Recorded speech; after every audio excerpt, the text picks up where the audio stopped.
Hello everyone, welcome to the video lecture series of data structure.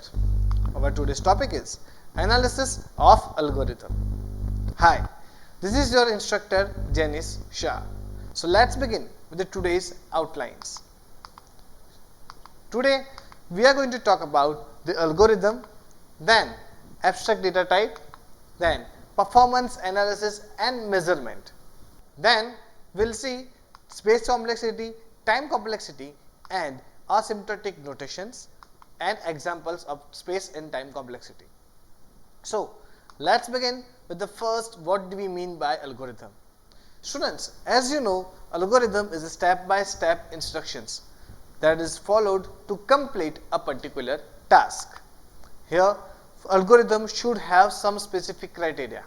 Algorithm must have finite number of inputs, finite number of outputs, then it must clear and unambiguous.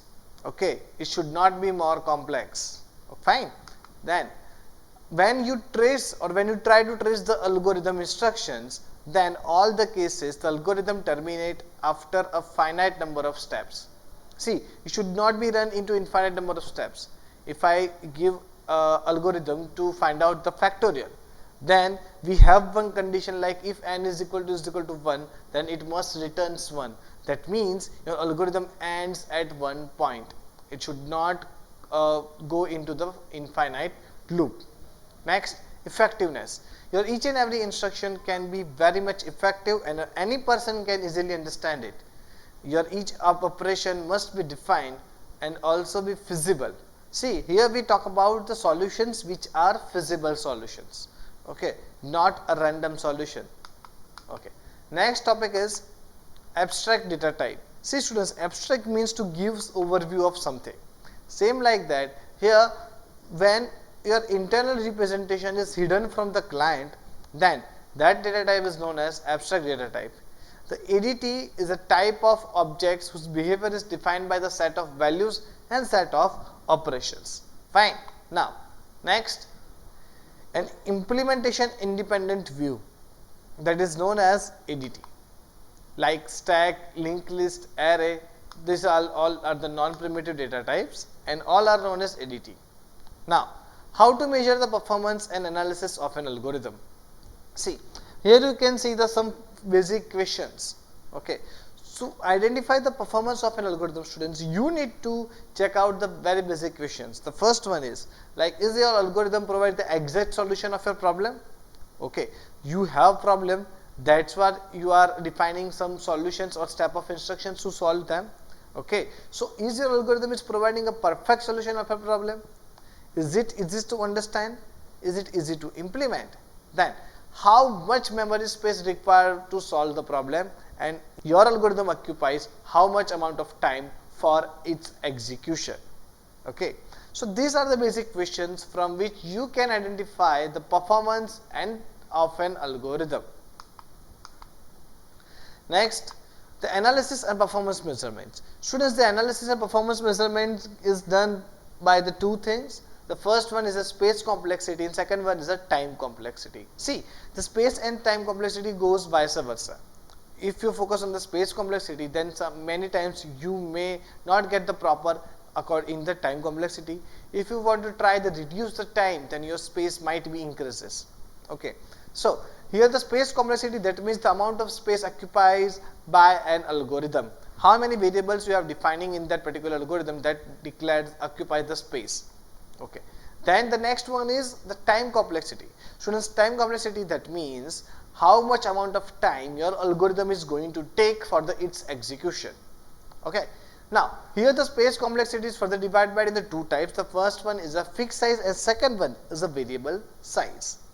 Fixed size, see, when you declare a variable like integer a, integer b, integer a of 5, that means the data variables are of fixed sizes. But when you use pointer or when you declare a variable at a runtime using a pointer or dynamic memory allocation using malloc or calloc function as per in C, then that is known as a variable size, because you do not know about the size of the variable at the compile time, but you will get the idea about the size of the variable at runtime. Fine. So here the fixed size like instructions, variable, the constant and independent size of input output. In variable size we can consider dynamic memory allocation, the function and the recursion. So why the recursion is known as a variable size? Because if I want to find the factorial of 5, then my function will call itself 5 times. If I want to find out the recursion of number 10, then the function calling procedure will be done 10 times. So it is depend on the input given by the user at the run time. Fine. So that's why the variable size, that means the recursion is also a type of variable size and functions obviously. Now the next topic is the time complexity. Students, the time complexity is divided into 3 different parts: best case, worst case and average case. Okay, that we will understand with an example. First, here we have the space complexity. So amount of space occupied by an algorithm is known as space complexity. See, this is SP is equal to A plus SP of I, where SP is, that means space complexity of algorithm P, A is equal to fixed part of an algorithm and SP of I is equal to variable part of algorithm. Next, here if we talk about the integer C, then C is equal to A plus B plus 20. Here we have three variables, A, B and C. Okay, so this particular things, the 3 variables occupies how many bytes? All are integer, that means 3 into 2, that means 6 bytes, and 20 is a constant variable, that means 1. So 6 plus 1, that is 7 bytes occupies by this specific program code. Fine. Now let's move towards the next example. See, here we have the calculate the space complexity of function. So you can see, students, the integer taste, then integer z is equal to A plus B plus C, return z.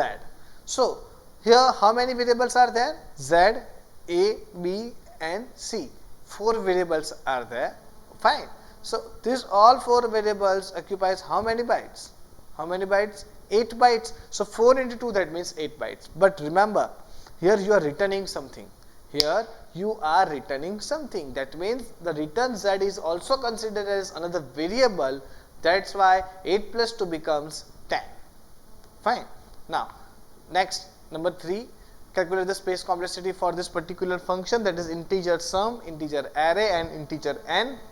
Into the bracket we have integer x is equal to 0, then for loop integer I is equal to 0, I less than n, I plus plus, and the addition logic and return x. Okay, fine. So here, students, just consider the number of variables. Here we have integer a. Okay, suppose how many variables? Repeat. Here, students, we have integer a, size is not defined.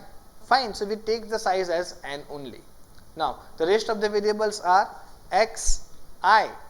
Okay, then return x. Fine. So here x and I and return x, all 4 variables occupies 4 into 2, that means 8 bytes. But we do not know about the size, exact size n. That's why the a, if array size is 5, then it becomes 10. If array size is 20, then it becomes 40. But here we do not know about the array size. Here array size is n. That's why we will take it 2 into n occupied by with integer array a. So the total is 2n plus 8 bytes.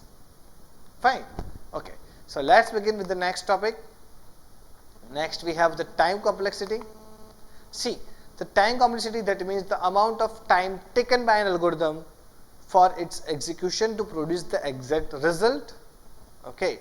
Most probably we are using big O notation. So what is this big O? Students, big O notation is used for the worst, to represent the worst case. Okay. So why? We'll see in the next slide. Okay.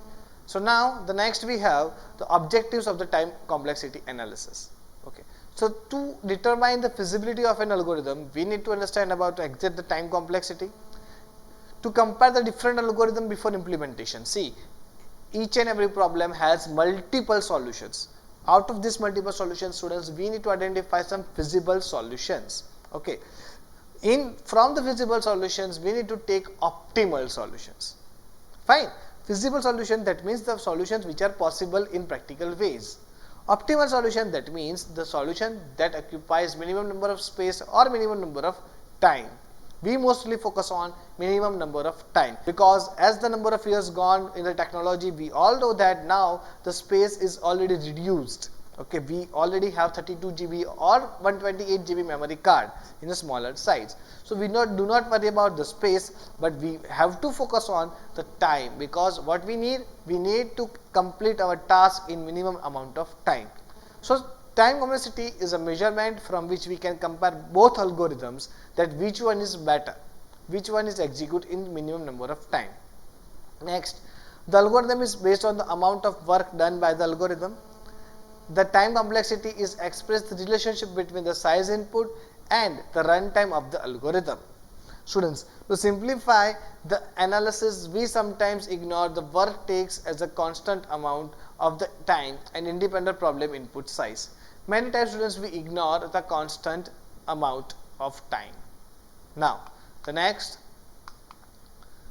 things on which the analysis algorithm is done, what we are focusing during the time complexity analysis. The first one, we need to understand about the arithmetic operation performed. How many arithmetic operations are there in the particular function or algorithm? Then how many number of the comparisons made? Then the time taken by the crucial loops and the number of array elements accessed. So here it's an example. We have the first one is integer a. For I is equal to 0, I less than n, I plus plus, and a is equal to a plus I. Now, we need to take or calculate the time for each and every instruction. Fine. So here first you need to make one table like this. Okay. Here we have number of steps. See students, just take one step. The first one is integer a. It will be executed how many times? 1 times. Okay, so the frequency count that shows the how many number of times the particular instruction will be executed. Okay, so first one is integer a, it is executed 1 times. Next, I is equal to 0. Initialize obviously done only 1 time. That means I is equal to 0, the frequency count is 1. Then I less than n, that shows n plus 1. Why it is n plus 1? Because I less than n. See, the condition will be checked for n times. Okay. Condition will become true for the n times and 1 is false. See, usually if you want to print the India 5 times, so I is equal to 0, I less than 5, I plus plus. Okay, I is equal to 0, I less than 5, I plus plus. What happens? For I is equal to 0, condition becomes true. 1, 2, 3, 4. For all these terms, condition becomes true. So how many times condition becomes true? 5 times, because I less than 5 we have. Okay, so now when the I becomes 5, okay, it will be incremented once again, then it becomes false. So 5 true conditions and 1 false condition, that becomes 5 plus 1, that means 6. At the time when you have I less than 5, it will be executed 6 times. So here students, we have I less than n, that will be executed n plus 1 times. Fine.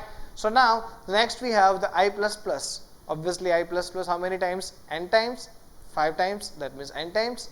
Next we have a is equal to a plus I. So whenever you try to print India, like printf India, it will be executed 5 times. So here same like that students, the a is equal to a plus I will be executed n times. Now what do you need to do is, you just need to calculate this all the frequency counts. So here it is, you just need to calculate all the frequency count, it will give 3n plus 3. So the total answer is 3n plus 3. Okay, so that is your Fn, that is your Fn. See, from here you cannot identify the time complexity, this is your Fn only. Okay, now how can we find out the time complexity? The notation for the time complexity is big O, and here from this 3n plus 3, you just need to consider the maximum power of n. You have to ignore the constant and the coefficients of n, so that becomes n only. So the time complexity of O of n, that becomes n. Okay, so the time complexity of this particular equation is n. Okay, now next one is how to calculate the basic time complexity. See, for the loop, the total time complexity is O of n. Here we have simple loops with jump. where I is equal to I plus 2, that means I plus 2. See, focus on the loop. Here we have I is equal to 0, I less than n, then I plus is equal to 2, that means loop will be jumped for two numbers, that means n by 2, O of n by 2. Now, logarithmic loop, if you have I is equal to I star 2, that means log n, O of log n is the time complexity. Then in quadratic loop, students, for I is equal to 0, I less than n, I plus plus, instead we have I is equal to j is equal to 0, j less than n, j plus plus. So, when you try to make one matrix, students, then we already know that we need to make a loop for I is equal to 0, I less than 3, I plus plus, then j is equal to 0, j less than 3 and j plus plus. That will become total 9 blocks or 3 cross 3 matrix. Same like that, here your loop will be executed n square times, that's why the time complexity is n square. Next, quadratic loop nested, that means here the above loop, upper loop will be executed for the n times, the below loop, that means insider loop will be executed for log n times, that's why the total complexity is n into log n. Now, next, see, here the performance measurement using asymptotic notations. So, what do we mean by asymptotic notations? Asymptotic notations are the mathematical representation of algorithms complexity.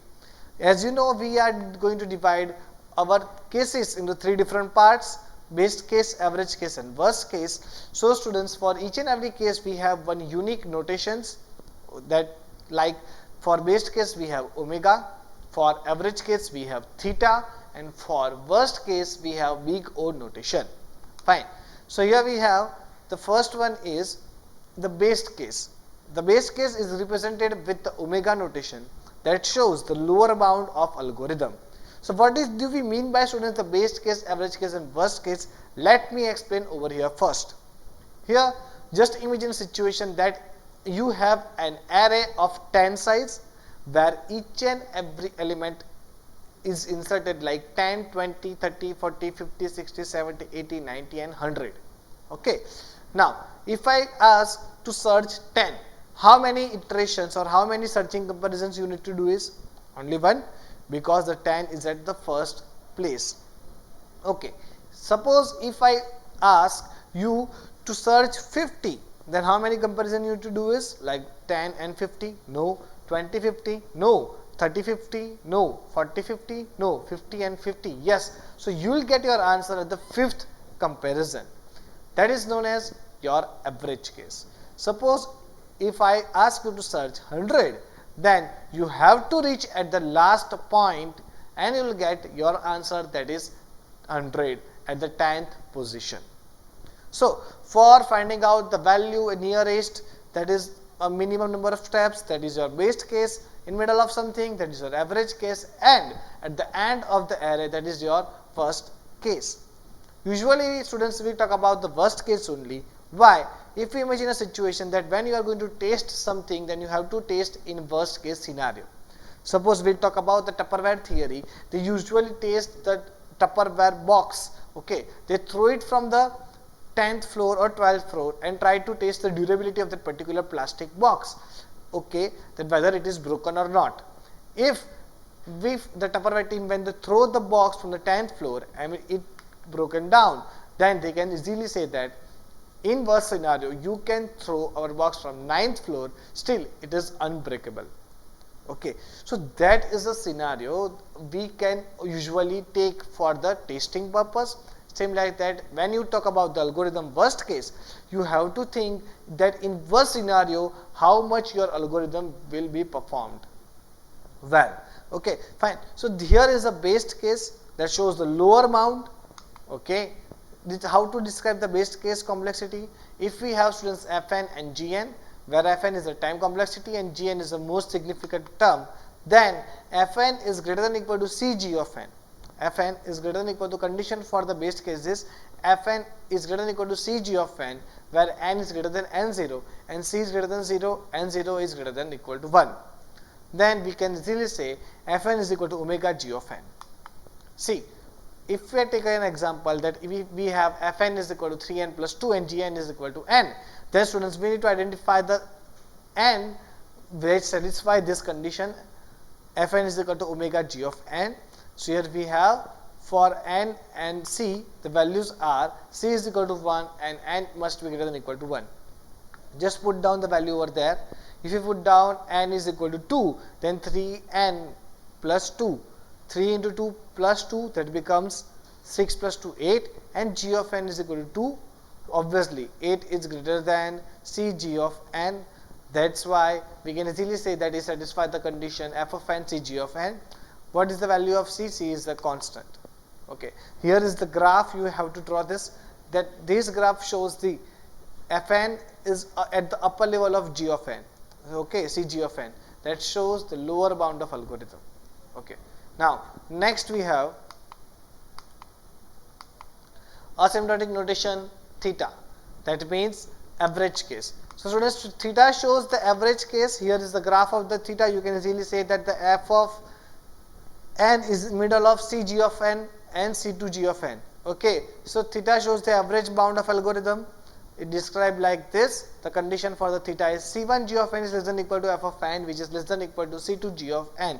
You need to identify two things, c1 and c2 both with the value of n to satisfy such conditions. Okay. So here if we take the example, same example, f of n is equal to 3n plus 2 and g of n is equal to n, then the values are like this: c1 is equal to 1, c2 is equal to 4, and n must be greater than or equal to 2. When you put such type of value, then this equation will be satisfied. Now, when we talk about the third one is asymptotic notation, that is big O, or we can easily say it's a worst case. Then for omega c, the worst case, the condition is like this. Worst case shows the big O notation, big O, that shows the upper bound of an algorithm. The formula for this is f of n is less than or equal to c g of n, where n is greater than or equal to n0, and f of n is equal to o g of n. Next students, we have f of n is equal to 3n plus 2 and g of n is equal to n. We are going to take the same example, and the values for c is like this: c is equal to 4 and n is greater than or equal to 2. So when you put such values in this, it will give you, it will satisfy the condition of big O notation, that is f of n is less than or equal to c g of n. Fine. So that's it for today's lecture, students. Thank you so much.